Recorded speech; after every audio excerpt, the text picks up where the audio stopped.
ዶሮ ወጥ በትክክለኛ ኢትዮጵያዊ እናቶች እንዴት እንደሚሰራ በዚህ ቪዲዮ አሳያችኋለሁ።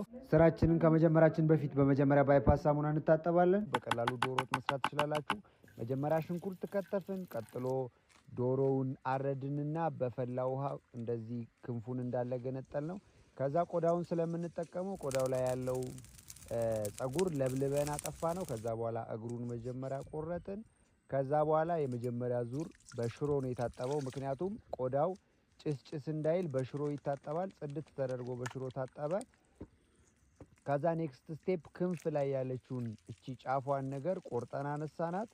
ከዛ እሷን ጽድት ካደረግን በኋላ ቀጥለን ጫፍ እቺ የጭራዋን ጫፍ ቆርጠን አውጥተናታል ስለማንጠቀማት። ከዛ በኋላ ቆዳውን እዚህ እግሩ መሃል ላይ እንከፍተውና ከዛ ሙሉ ለሙሉ ልጠን ቆዳውን ለብቻ እንጠቅ። ቆዳው አይጣልም። በትክክለኛ ኢትዮጵያዊ እናቶች ሲሰራ ቆዳው አይጣልም። እንደምታዩት ክንፏን መጀመሪያ ቆርጠን አነሳናት።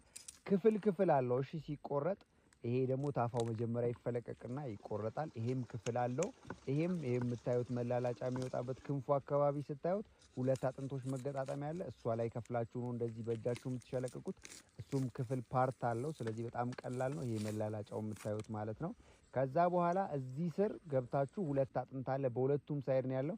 ከዛ ይዛችሁ ስትፈለቅቁት ፈረሰኛ የሚባለውን ፓርት ይዞላችሁ ይወጣል። ከዛ ሆድ ዕቃው እንዳለ ታወጡትና የምንጠቀመው ኦንሊ እቺ መቋደሻ የምትባለውን ነው። እሷን መሀል ለመሀል እንከፍላትና ውስጡ ያለውን ቆሻሻ እንዳለ አውጥተን አንድ ከቨር አላት፣ እሱ ይላጣል። ይሄ ወገቡ ነው። ወገቡን ካለያየ ነው በኋላ ይኸው በምታዩት መልኩ በሁለቱም ሳይድ እኩል አድርገን እንደዚህ ከፍለን የመሀለኛዋ ፓርት ትጣላለች። ይሄ ከአንገት ላይ የሚወጣ ቆሻሻ ነው። በደንብ ተመልከቱት። ይሄ ከሳጠራውም ላይ ቅድም ካያችኋትም ላይ ይወጣል። ሁሉም ከቀዳዳ ውስጥ ይሄ መውጣት አለበት። ከዛ ሁለት ዙር በንጹህ ውሃ ብቻ ይታጠባል። ከመላላጫ ላይ ይሄ የምታዩትን ፓርት እናነሳለን። ከዛ የመጀመሪያ ዙር በጨው ነው የምትዘፈዝፉት። በጨው ሲዘፈዘፍ ምን እንደሚፈጠር ታያላችሁ። እንቁላል ቀቀልን ከ10 እስከ 20 ቢሆን ችግር የለውም። ዘይት ከመጨመራችን በፊት መርሳት የሌለባችሁ ሽንኩርቱ በደንብ መብሰል ይኖርበታል።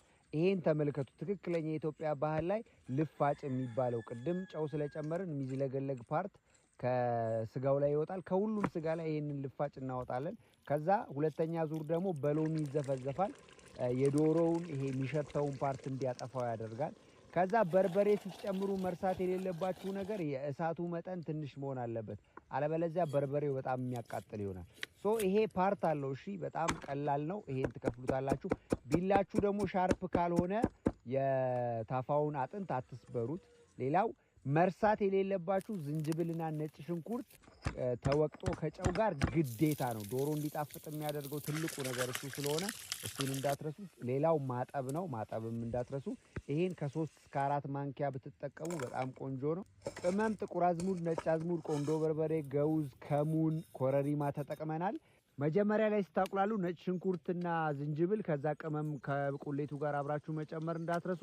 ሌላው ስጋውን ስትጨምሩት እንደዚህ ሸንተረር ሁለት ቦታ ትንሽ ብትቆርጡ ጥሩ ነው። ምክንያቱም መረቁ ውስጥ እንዲገባ። ሌላው 10 ደቂቃ 20 ደቂቃ ቢያንስ መታሸት አለበት ውሃ ከመከለሳችሁ በፊት። ሌላው የምትከልሱት ውሃ ሙቅ የፈላ ውሃ መሆን አለበት። ስለዚህ እንደኔ ከጎና ሙቃችሁ ነው ውሃውን መጨመር ያለባችሁ።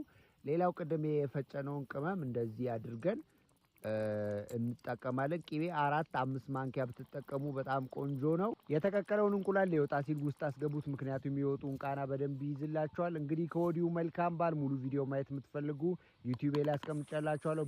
ሊንክ ባዮ ላይ ያለላችሁ